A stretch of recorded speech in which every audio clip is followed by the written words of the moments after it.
Um,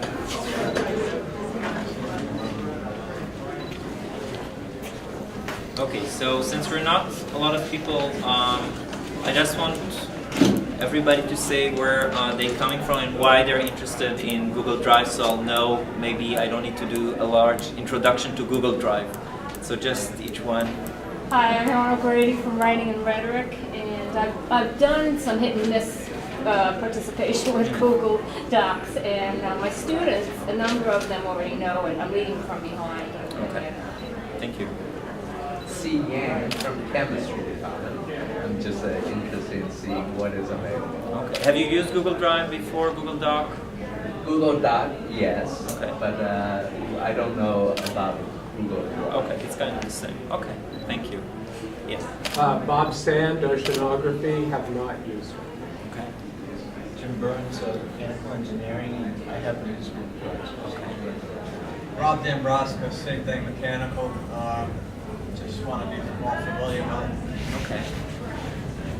Rabia Hamadan, I'm a visiting scholar from Kuwait, and I'm here interested because I teach. Charlie Yan, I'm interested. Okay, so I'll do like really a quick overview and get more into the pedagogical kind of outcome. My name is Yonathan F.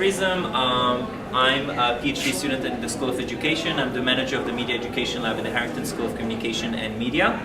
I'm working with Google Docs with my undergrad class, the Film Introduction 101.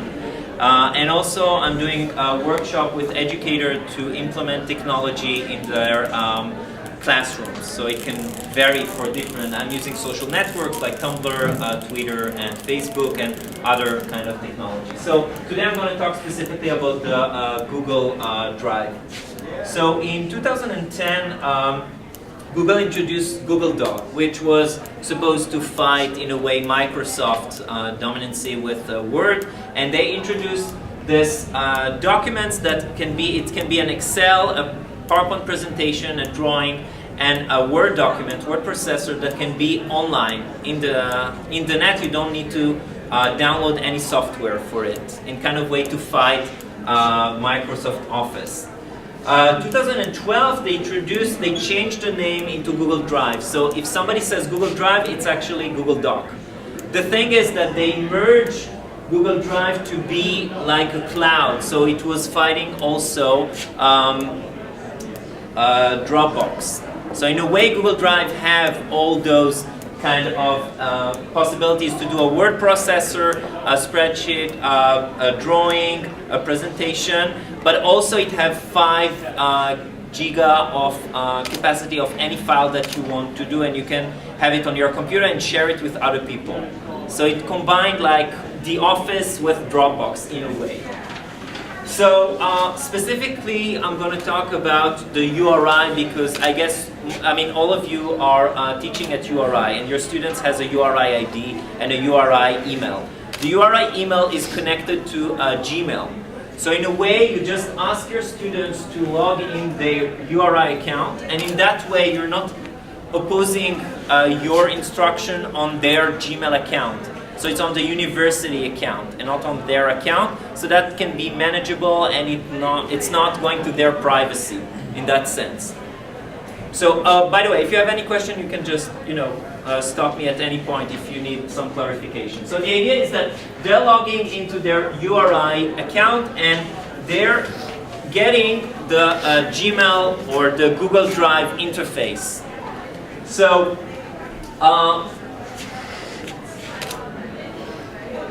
as you can see, you have the same things. So there is a search, image, mail, and I'm then going to the Drive.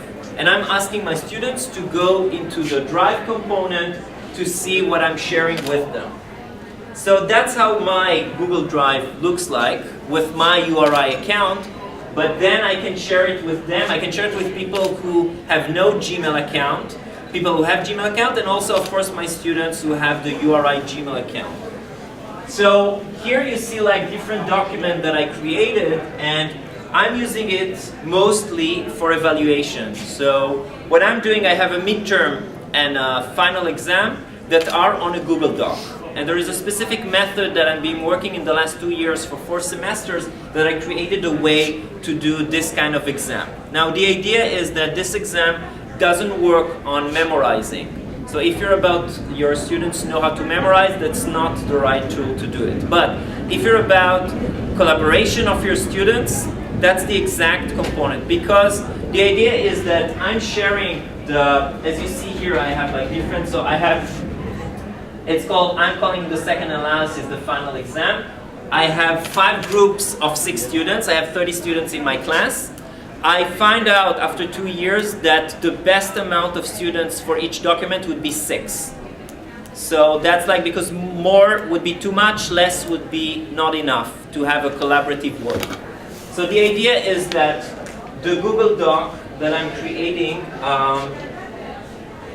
we'll show you in a second. The Google Doc that I'm creating is a file that I'm putting the questions. There are 12 questions for 6 students.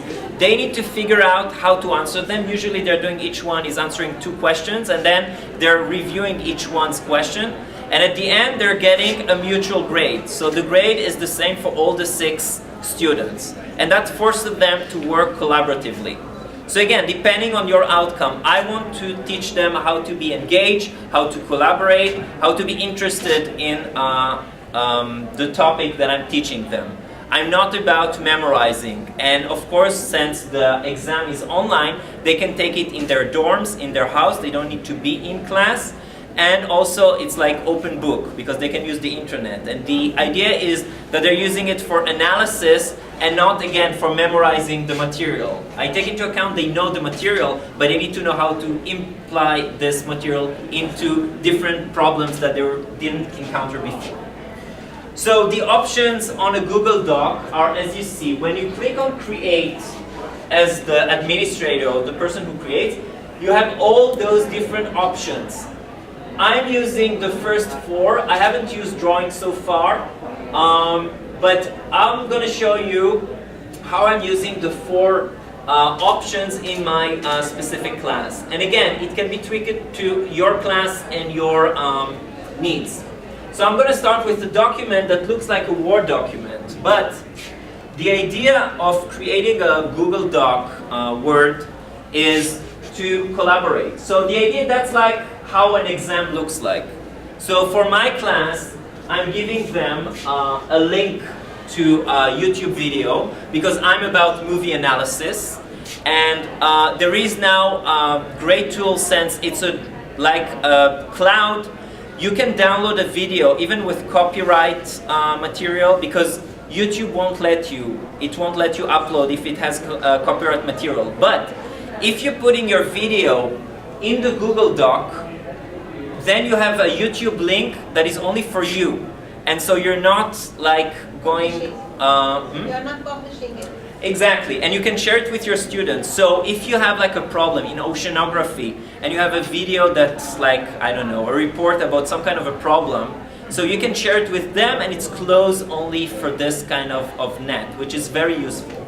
And then they need to write their names. In a way, since it's an online document, by writing their names, they kind of saying, I've seen the document, I'm signing that I actually participated in this document. So that's a way to kind of have an online signature. Then I have the description, and then there is the question. So this is their answer already. And I have like 12 questions that they need to answer. And they have an hour and a half to answer, which is far enough for them to answer and then review it. Now, it takes time. They need to, it's not the midterm and the final exam that is the only time. I'm practicing in class because they need to learn how to collaborate. We cannot expect them to collaborate from the first time. So it takes them time to understand that it's not only, there are always those students who are answering those 2 questions saying, okay, I'm done, that's it, and going. And then they're getting a lower grade. So it takes them time to understand that they need to review other people's questions and to add their own comments. So you need to practice it during the semester. Thank you. So what I'm doing is I'm copying, there is an option here in the comments, and here now I'm not sharing with anybody, but when somebody is sharing with me, there are like those little squares. If you pop on the squares, there is a chat room that is like only for this session. I'm copying it, and here you can see the chat room. So one of the grade, they're getting 4 points for using the chat room and collaboration. And that's how I can monitor and see how they're talking to each other and if they're really collaborating or not. So the chat room is really useful for their online exam because they're not sitting next to each other. One is in their dorms, one is in their house, one is in the library. So in that sense, they can collaborate online to answer those questions. So this is the Word doc.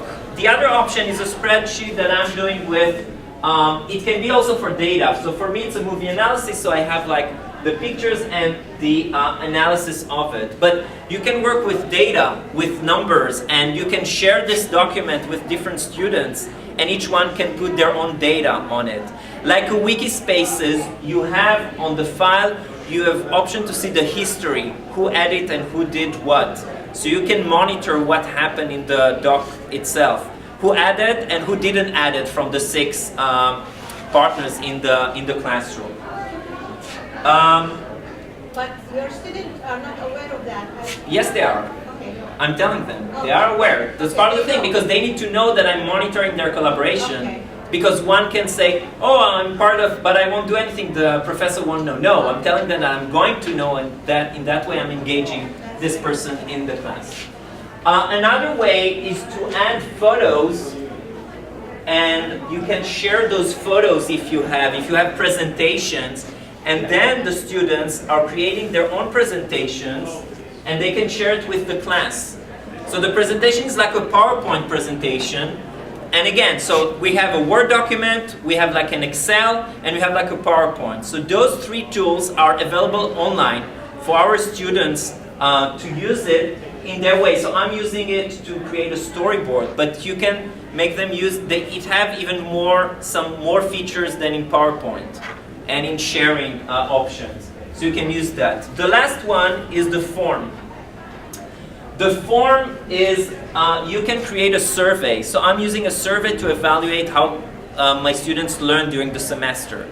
So I'm creating a form. That's how the form looks when I'm creating it. And then I'm sending it to my students. They're getting it as a survey, like SurveyMonkey, if you know it. And then I'm getting it, the results, in a spreadsheet in the Google Doc, with all the answer already in the spots according to my questions. So it could be another way of doing an exam using the Google Docs with the form, if you're more about knowledge and about some kind of memorizing terms. So you can use the form component in it. So just to summarize, so I love this picture because I'm advocating to use Google Docs in the classroom, but it's not like it has no kind of drawbacks. There are a lot of problems. There's sometimes Wi-Fi problem in the university. There is access problem most of the time. But also it takes time from my class to teach them how to do it.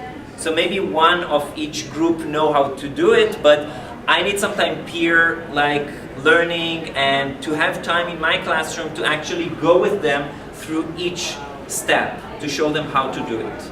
Jonathan, what do you mean by most of the time access problems? The Wi-Fi is not working all the time. Here on campus. Yeah. Now I'm teaching it's Swan, and Swan has the hub which has cards. So I'm bringing each class.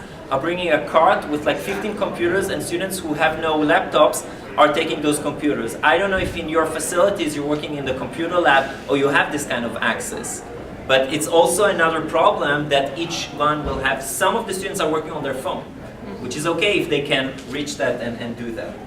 So the last thing is I'm managing the Media Education Lab, and you're welcome to come to our website and to look. We have teaching resources. If you want, sitting in table 14, if you want some more specific to your class, I can sit with you and explain to you for your specific class how it can be used and which kind of platform, and not only Google Docs. It was specifically on Google Docs, but working with other technological things.